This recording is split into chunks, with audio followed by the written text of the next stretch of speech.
ఏం లేదమ్మా, స్కూల్కి టైం అవుతుంది, పద రెడీ అవుదు గాని దా. ఏరా ఈ నా కొడుకులు ఎరకపోయినారా? ఆ ఈరుగాని గుంజుకురామంటే పత్తా లేరు. వాళ్ళు వచ్చేస్తున్నారు లచ్చమ్మ. దీని తల్లి పైసలు తీసుకునేదాకా కాళ్ళు పడతారు, తీసుకున్నాక రాళ్ళు రువ్వుతారు.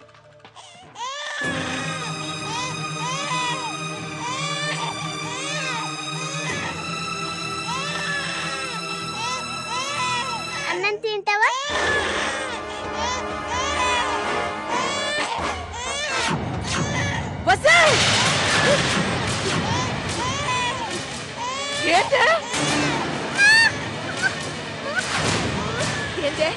ఏందే నువ్వు చేస్తుంది?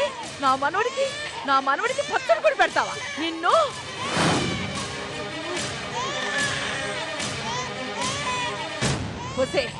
ఏడిస్తే ఊకోబెట్టాలి, లేకపోతే బిస్కెట్ పెట్టాలి, అంతేగాని ఈ మహారాణి మనవనికి నువ్వు తినే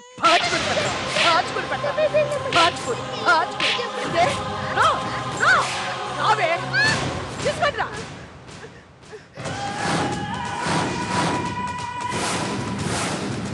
ఏందే ఏది ఏం చెయ్యా?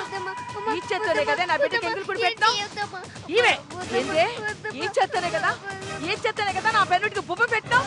ఇంకోసారి ఎట్లయితే ఒరేయ్ బిడ్డనివిరా, బిడ్డని తీసుకుని ఆడించు రారా. నువ్వు గాని ఆ ఇంటికి వెళ్తే వాళ్ళు నిన్ను కష్టపెడతారు. ఆ లచ్చమ్మ నిన్ను రాచి రంపాలు పెడుతుంది. వదినా ఈరోజు కూడా ఇడ్లీ అనా? తిని తిని బోర్ కొడుతుంది వదినా.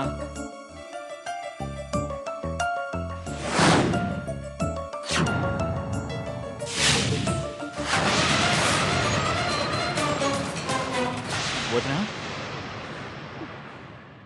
వదినా ఏమైంది వదినా? ఏం లేదు, కాస్త తలనొప్పిగా ఉంటాను. తలనొప్పా? డాక్టర్ దగ్గరికి పడదాం పదొదినా.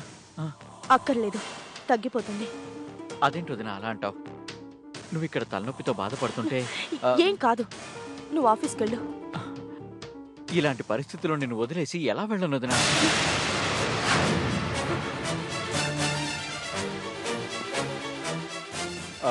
పోనీ డాక్టర్ని ఇంటికి తీసుకురానా? వద్దు దీపక్, టాబ్లెట్ వేసుకుంటాను. అది కాదు వదినా నేను చెప్పేది. వద్దని చెప్పానా? వెళ్ళు. లక్ష్మి అమ్మగారు, చిన్నయ్య గారికి టిఫిన్ పెట్టు. అట్టాగేనమ్మా. రండయ్య గారు టిఫిన్ తిందురు. వద్దులే, నేను పెట్టుకుంటాను.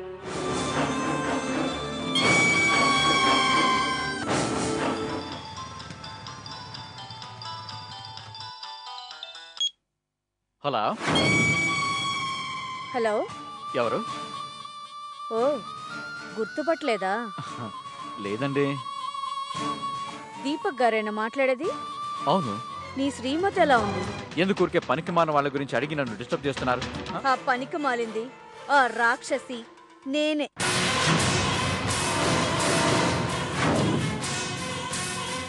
ఏంటి? ఏ వాయిస్ పడిపోయిందా? ఎక్కడున్నావో చెప్పు, నిన్ను నిలువున చీరేస్తా. కన్ను కాదు, నీ ఇంట్లో కదే నడిపిస్తా. మీ అందరిలో ఒక్కొక్కళ్ళని ఒంటరి వాళ్ళని చేస్తా. నీ వదినతోనే నిన్ను ఆ ఇంట్లో నుంచి బయటికి గెంటిస్తా.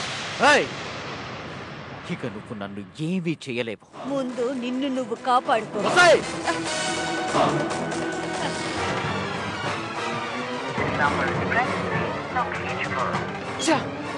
పబ్లిక్ టెలిఫోన్ అనుకో. రమ్య